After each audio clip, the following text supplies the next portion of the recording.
Okay, hi guys. Sebenarnya Siti tak nak kongsi tahu benda ni sebab bila Zati share, confirm saya tahu ramai sangat pengguna sabun Kivia yang dah try and menjadi.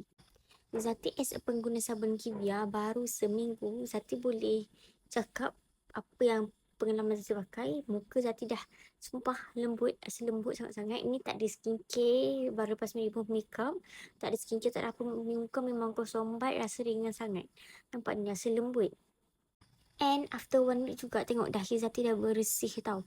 Sumpah 1 week tak pernah skip pagi malam, pagi malam, pagi malam. Setiap pergi kerja, setiap balik kerja, sumpah serius pakai. Lagipun sekarang ni sabun Kiva tengah ada offer, tak sampai RM30 pun korang dah boleh cantikkan skin korang. So kepada korang yang nak skin cantik sebelum raya tahun depan ke sebelum Merdeka, siapa yang nak kulit korang bersih, tak ada tiny balm, tak ada jerawat, tak ada kulit berminyak, tak ada kulit kering, korang tekan klik kuning sekarang. Kalau tengah ada offer terus beli, okay?